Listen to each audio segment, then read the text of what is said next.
Akhir-akhir ini kita mendengar sering terjadi kekacauan oleh karena agama. Ini sesuatu yang sangat tidak baik. Nah, terkait dengan itu, ada masalah mabuk yang terkait dengan alkohol, ada juga yang dikatakan mabuk terkait dengan agama.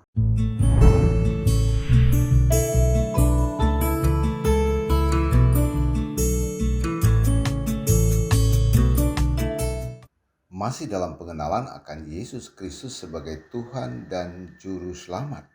Teman-teman, saya hari-hari ini terus menyampaikan kebenaran buat Anda. Berita sukacita bahwa Yesus adalah Tuhan.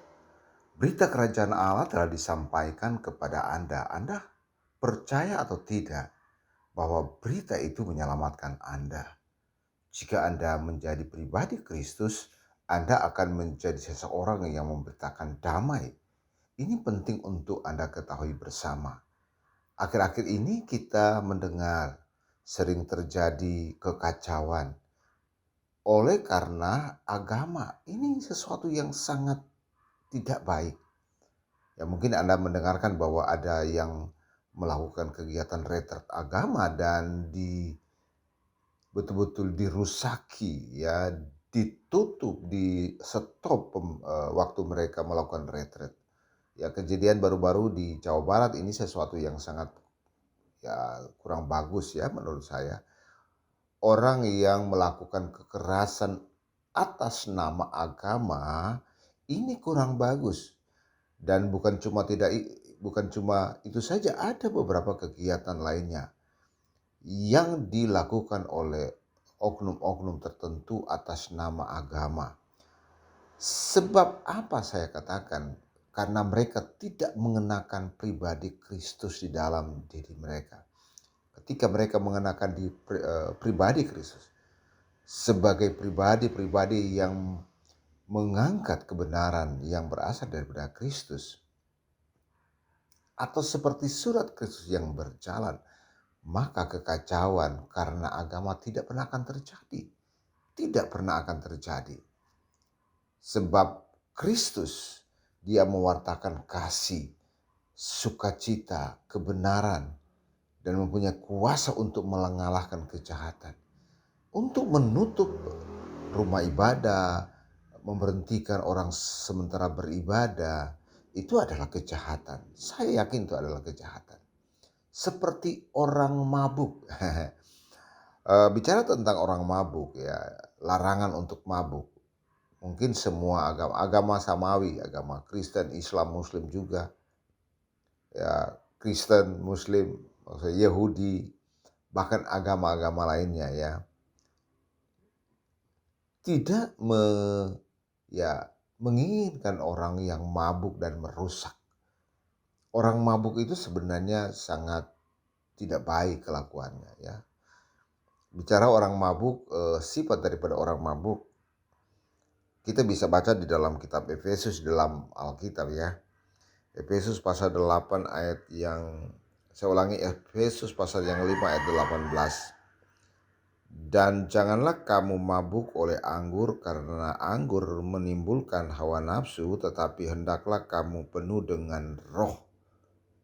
Wow, luar biasa. Jadi sekali lagi diingatkan kepada saudara-saudara yang orang-orang Kristiani yang sering mabuk, jangan mabuk, sebab kalau kamu mabuk, kamu akan menghancurkan segala sesuatu. Rumah tanggamu akan hancur, bahkan kamu bisa menimbulkan masalah sosial.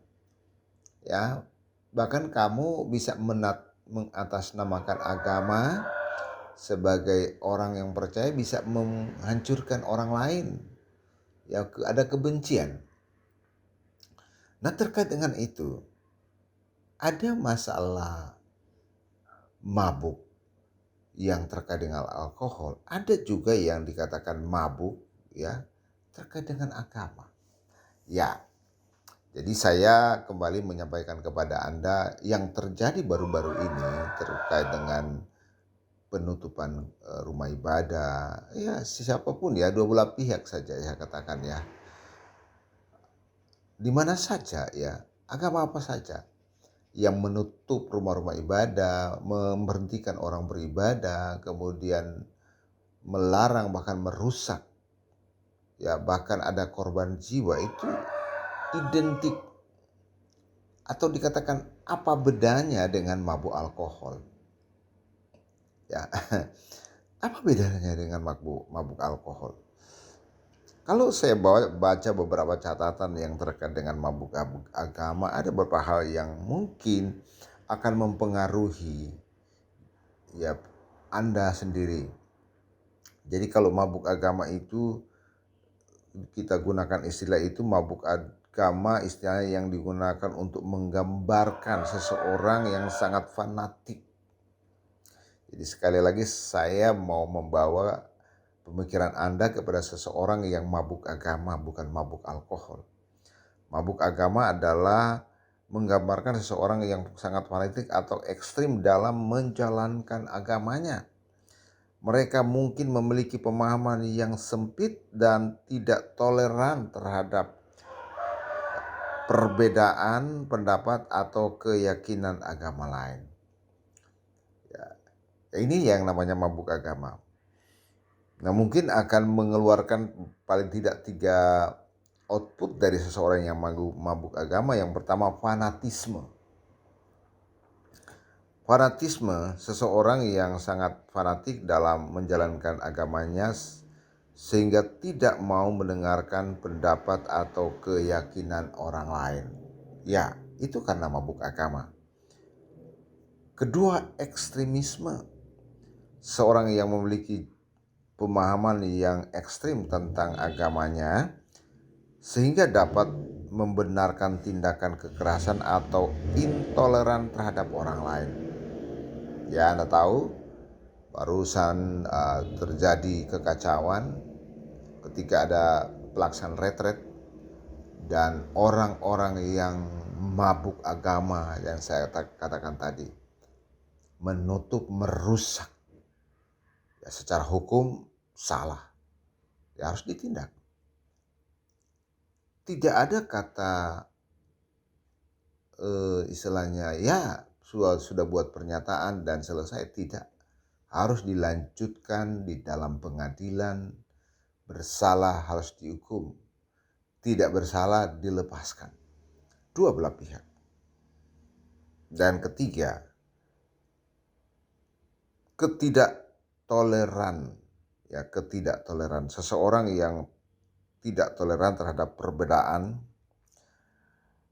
jadi perbedaan pendapat atau keyakinan orang lain sehingga dapat menyebabkan konflik atau perpecahan. Jadi seperti itu. Jadi kalau ada mabuk agama dan orang membenci orang yang sering mabuk agama, kalau ada yang mabuk alkohol dan ada yang sering membenci orang yang mabuk alkohol karena merusak ketidaknyamanan, apa bedanya orang yang mabuk agama yang sangat tidak enak di masyarakat? Ya, bahkan masyarakat sendirinya seagamanya kepada orang-orang yang mabuk agama ini. Sekali lagi mereka juga tidak suka dengan mereka yang selalu fanatis terhadap agama, mempunyai pemikiran yang ekstremis, bahkan tidak toleran. Mereka juga mungkin seagama tidak suka dengan oknum-oknum tertentu. Ajakan saya agar Anda menjadi orang yang penuh kasih, penuh cinta kasih, damai dan sukacita, dan mempunyai wawasan yang luas, mindset yang terbuka dan penuh dengan kedamaian. Anda harus menerima Yesus sebagai Tuhan dan Juru Selamat. Kiranya damai dan sukacita Kristus selalu bersama Anda. Amin.